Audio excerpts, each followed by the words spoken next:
Hey, welcome back to Driver 88. Today, we are driving the 675 LT Spider. I have waited 8 years to drive this car. It was 8 years ago that I drove my first McLaren on track, my 570S, and I saw one pretty much exactly spec like this in incredible cerulean blue with the yellow calipers whipping past me at Phillip Island Grand Prix track. Today, these things on the market are going for half the price of a Speciale Aperta. I would say that this is far more than half the experience. An incredible looking car that I think has aged particularly well aesthetically. It's an incredibly aggressive car, sits on Trofeo R's. We're going to take it for a drive and have a look at the looks. Is it worth potentially picking one of these up for half the price of an Aperta today? Let's find out. So we reviewed a 650S Spider not long ago, and that thing has become cheap for a 10-year-old supercar. Though the looks are arguably not that great, particularly its behind doesn't look that good. The behind of this car though is one of my favorite of all supercars. The dual exhaust with the titanium tips, the heat shielding, this satin matte on the carbon larger wing. Incredible behind for a car even of its age. Now, sitting back there is also the 3.8 litre, 666 brake horsepower, 700 newton meters at a relatively high 5,000 RPM, which you'll find is quite easy to get to. This has a whip crack of a titanium exhaust that we'll listen to now.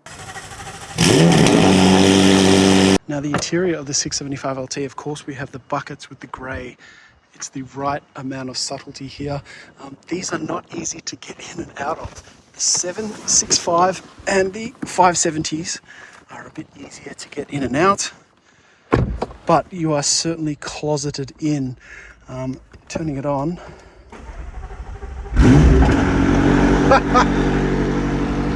Just aggressive. Meridian sound system. These buckets won't suit everyone, but they're comfortable enough for me. We've also got carbon inlay throughout with white stitching.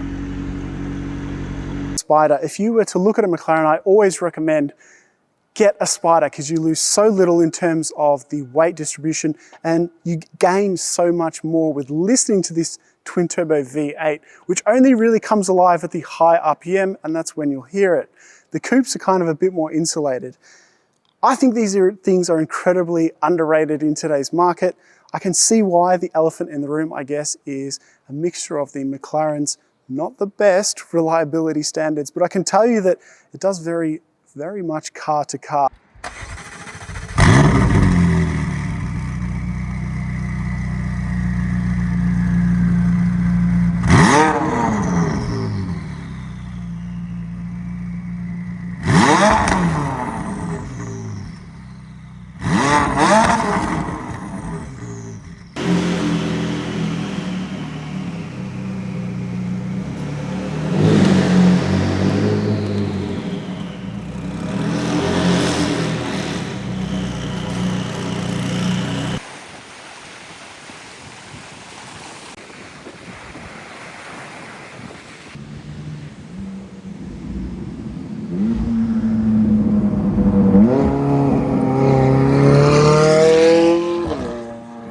And the great thing about this car is that you can rev it well past 4,000 RPM and hear the proper exhaust sound rather than most cars these days that only go to 4,000 and have OPFs.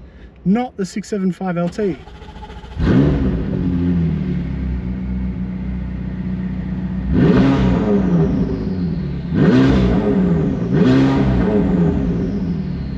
And then of course we click active.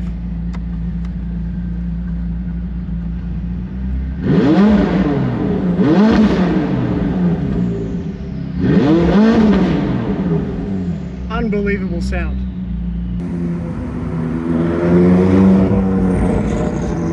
This has an incredibly intoxicating lift-off burble. It's not a fake crack and pop like some Mercedes. And on a summer's day like today,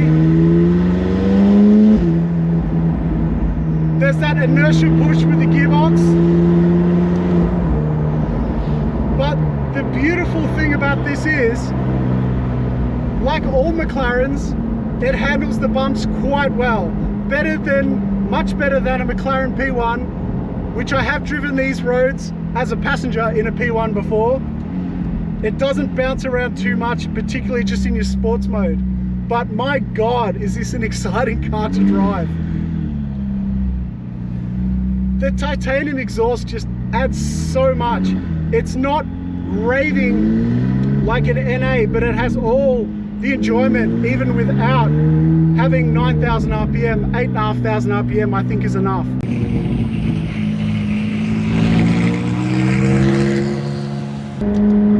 One thing that adds to the entertainment is having Trofeo Rs. These ones are pretty much cactus.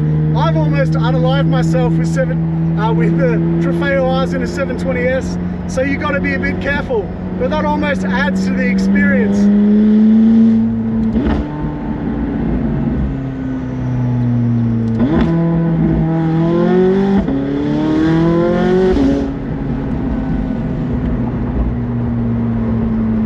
If you like turbo noises, this is the supercar for you.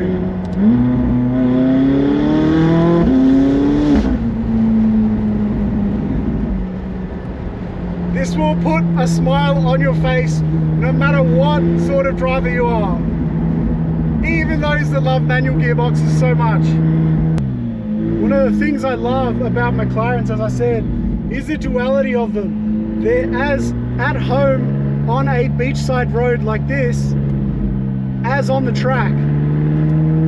Yes, they have their foibles. No doubt, I've owned a couple of them and one of them was perfect, one of them had a bunch of issues. But I also know plenty of people that have had no issues whatsoever. So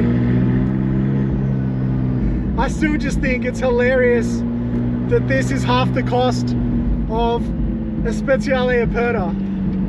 I really kind of find that humorous, just given how much experience you are getting for the money. So in the last 6 months or so, we've driven the new 750S and we've driven the 620R. The GT4 inspired track focused road car. I can say without question that for very similar money across those three cars, this is the most exciting to drive and gives you the greatest experience of the three by far as we go around a forklift. And what I can also guarantee you is, even though this is the Spider model, if you're handy at the wheel, there won't be too many people quicker than you on a track day.